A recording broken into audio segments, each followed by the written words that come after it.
নমস্কার বন্ধুরা, প্রিয়াস কিচেনের আরো একটি নতুন পর্বে আপনাদের সকলকে স্বাগত জানাই। আজ আমি আপনাদের সাথে গার্লিক ব্রেডের রেসিপি শেয়ার করব।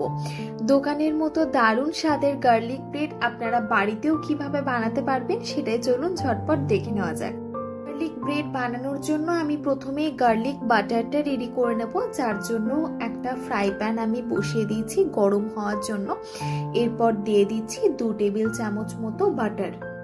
এই সময় গ্যাসের ফ্লেমটা কিন্তু একদম লোতে রাখতে হবে, নইলে কিন্তু বাটারটা পুড়ে যেতে পারে। বাটারটা গলতে শুরু করেছে, তার মধ্যে দিয়ে দিচ্ছি 10 থেকে 12টা রসুন গ্রেট করে নেওয়া। রসুনটা গোল্ডেন কালার হওয়া অবধি হালকা একটু নাড়াচাড়া করে রসুনটা ভেজে নেব।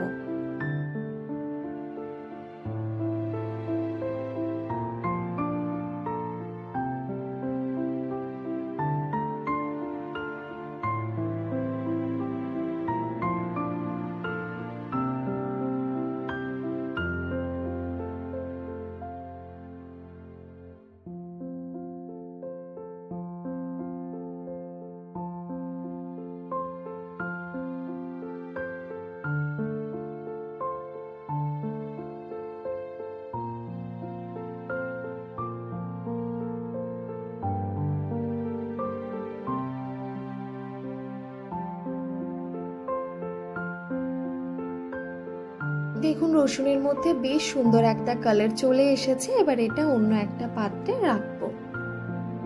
যে পাত্রে গার্লিক বাটারটা বানিয়েছি সেই পাত্রে বাকি রান্নাটাও আমি করে নেব। তার জন্য দেখুন তাওয়াটা ভালো মতো গরম করে নিয়ে তারপর দিয়ে দিলাম 3টে ব্রেড। এবারে ব্রেড 3টের ওপরে এরকম ভাবে একটু একটু করে গার্লিক বাটারটা আমি দিয়ে দেবো।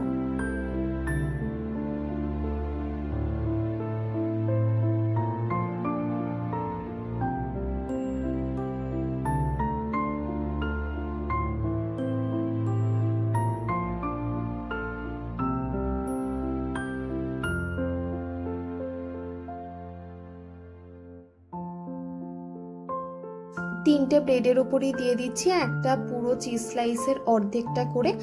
আমি চিজ স্লাইস অতটাও পছন্দ করি না, তাই জন্য অল্পই দিলাম। আপনারা চাইলে কিন্তু একটা পুরো চিজ স্লাইসও প্রত্যেকটা ব্রেডে দিতে পারে। ওপর থেকে কিছুটা পরিমাণে চিলি ফ্লেক্স আর ওরেগানো দিয়ে তারপর ঢাকা দিয়ে মোটামুটি 2 থেকে 3 মিনিট লো ফ্লেমে একটু কুক করলেই কিন্তু গার্লিক ব্রেড একদম রেডি হয়ে যাবে সার্ভ করার জন্য। ব্রেকফাস্ট কিংবা সন্ধ্যাবেলার স্ন্যাক্স হিসেবে কিন্তু দারুণ একটা অপশন।